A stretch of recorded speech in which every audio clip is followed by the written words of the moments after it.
Bonjour à tous et bienvenue dans le MAG sur Sensation. Et aujourd'hui, on va parler photographie puisque le 26 septembre prochain aura lieu à la mairie du 17e arrondissement de Paris une conférence sur les photos mythiques du photojournalisme organisée par le photographe français Grégory Herp.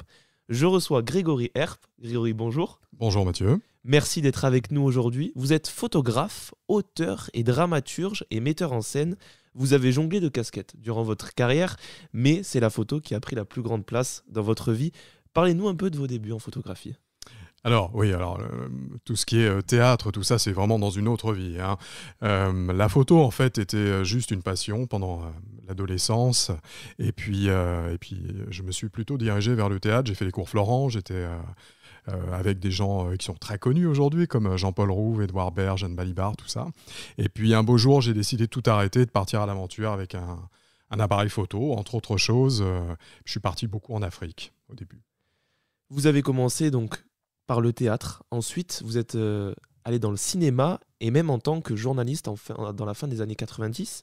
Mais vous êtes finalement du coup retourné à la photo au début des années 2000. Qu'est-ce qui vous a motivé concrètement à venir à la photo ? Alors, tout ce qui est journalisme, ça s'est fait un petit peu par hasard en fait. J'avais écrit un bouquin, parce que j'ai écrit aussi des romans, des pièces de théâtre qui ont été jouées, pour certaines en tout cas.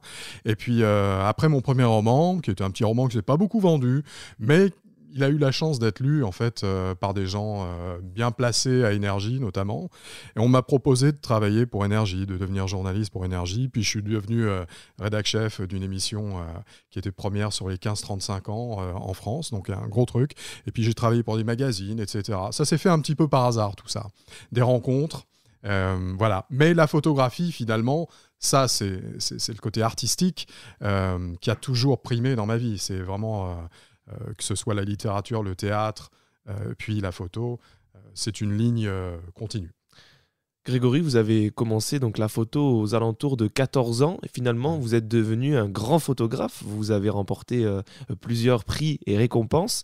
Vous avez voyagé dans de nombreux pays et pris des clichés dans diverses parties du monde. C'était une évidence du coup pour vous ce côté artistique et du coup dans la photo ? Ouais, complètement. Parce que étant très curieux de tout, le voyage, c'est devenu très rapidement une passion, quoi. Enfin, plus qu'une passion finalement. C'est mon souffle. Vous voyez, j'ai besoin d'être ailleurs finalement pour me frotter à d'autres cultures, etc.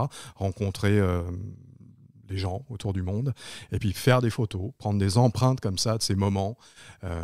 Souvent, je vais dans un pays comme ça, un petit peu au pif, finalement.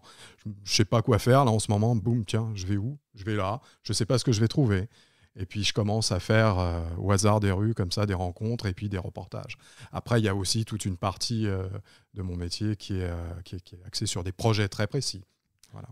Vous voyagez beaucoup, comme vous venez de le dire. Mais quand on se dit, tiens, je vais aller dans ce pays sans savoir où je vais, je prends mon appareil photo et je verrai ce qui se passe sur place. Qu'est-ce qu'on se dit ? On n'a pas un peu des craintes, des appréhensions ? Ah non, absolument pas, parce qu'il y a toujours quelque chose. Il y a toujours 3, 4, 5 sujets qu'on peut aborder. On fait des rencontres surtout. Parce que c'est ça l'important dans le voyage. J'avais une tante qui, sa grande spécialité, c'était de faire le tour du monde, mais dans les Club Med. Elle voyait la piscine, le buffet, vous voyez, ces choses-là. C'est ridicule, ça n'a aucun intérêt. Quand on voyage, il faut aller vers les gens. Il faut être dans la rue, faire des rencontres. Et puis, par ce biais, on tombe sur des histoires incroyables ou sur des lieux, des sites qui sont déments. Voilà. Ça, c'est l'essence même du voyage. Donc, trouver des sujets, c'est vraiment le truc le plus simple qui soit. Tout le monde peut prendre des photos, hein. Généralement, on a tous un téléphone, mais peu savent retranscrire une émotion, un ressenti à travers un écran. Quelle est votre inspiration en tant que photographe ? Alors, c'est toute la différence, en fait, ce que vous venez de dire, là. Tout le monde peut appuyer sur un bouton. Ouais.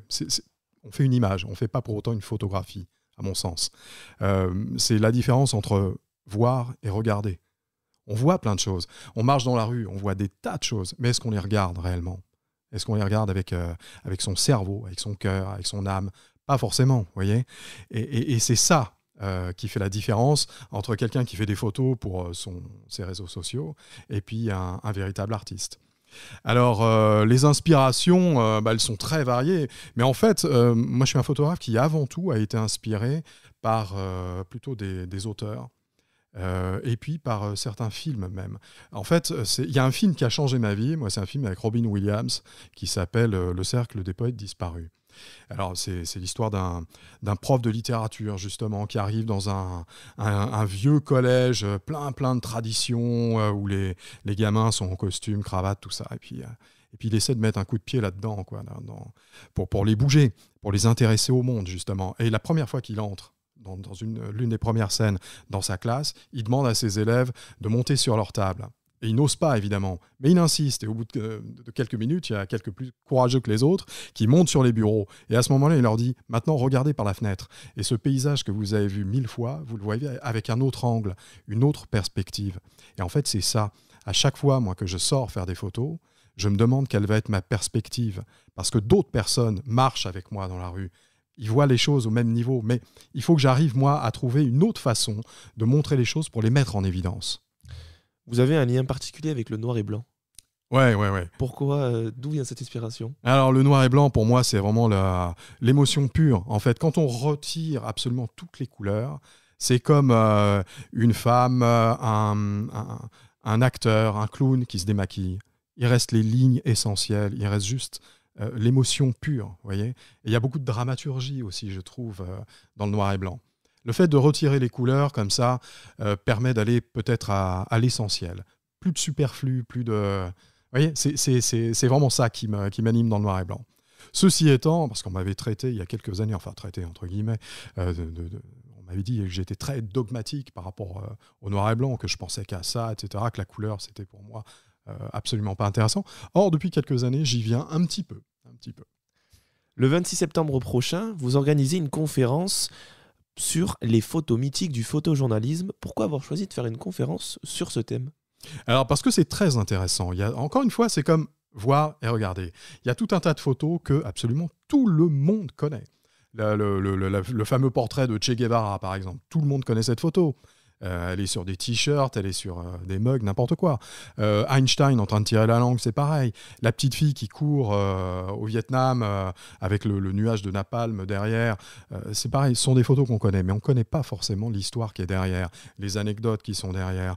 Souvent, ce sont des photos qui ont été recadrées dans un but bien précis pour manipuler, entre guillemets, l'opinion publique sur le moment.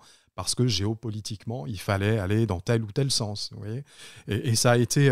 les photos ont toujours été manipulées, en fait, que ce soit à l'époque de la fameuse guerre froide, les États-Unis et les Russes, d'un côté, les Chinois ont fait pareil, mais les Français ont fait pareil aussi, en Indochine, puis au Vietnam, à une époque. Enfin, voilà, c'est très intéressant de montrer aux gens l'histoire dans l'histoire, ce qu'il y a derrière, ce qu'ils ignorent, alors qu'ils connaissent cette image. Voilà. Pour prendre cet exemple de Che Guevara, tous les jeunes de toutes les générations en fait prennent cette image comme une espèce de symbole de la révolution, donc de la révolte contre les parents, l'ordre établi, n'importe quoi. Et en fait, les gens pensent que c'est une photo qui a été posée, qu'il a pris un air comme ça martial, très digne, pour montrer de la force. Or, pas du tout. Pas du tout.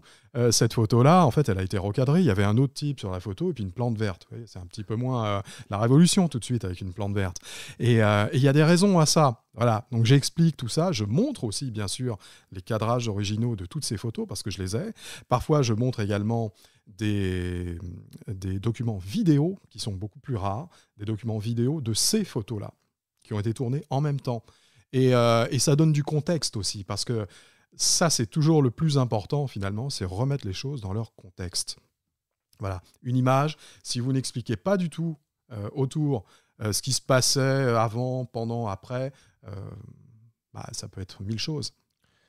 Vous allez donc reprendre des photos iconiques, si on peut dire, ça, de grands noms comme Che Guevara ou Einstein. Ces clichés sont différents des photos traditionnelles? Elles sont différentes uniquement parce qu'elles ont marqué l'histoire et puis l'esprit des gens, mais génération après génération. Voilà, parce que sur le moment, parfois, ce sont simplement des photos qui passent comme ça, qui sont anecdotiques pour certaines, complètement, sur le moment. Mais par certains faits, elles vont devenir iconiques. Mais sur le moment, non. Einstein qui tire la langue, par exemple. Tout le monde pense que c'est un petit rigolo, quoi. Il est super intelligent et il est marrant. Mais non, pas du tout. il était à bout de nerfs en fait. J'explique pourquoi, toute l'histoire, tout ça. Mais sur le moment, c'est une photo qui n'aurait même pas dû sortir. Merci beaucoup Grégory d'avoir accepté notre invitation sur Sensation. Merci à vous. Vous pouvez retrouver toutes les informations sur la conférence sur le site internet de gregoryherp.com. Merci à l'ISCPA de nous avoir accueillis dans ses locaux et vous pouvez retrouver cette émission en podcast audio et vidéo sur notre site et notre application Radio Sensation.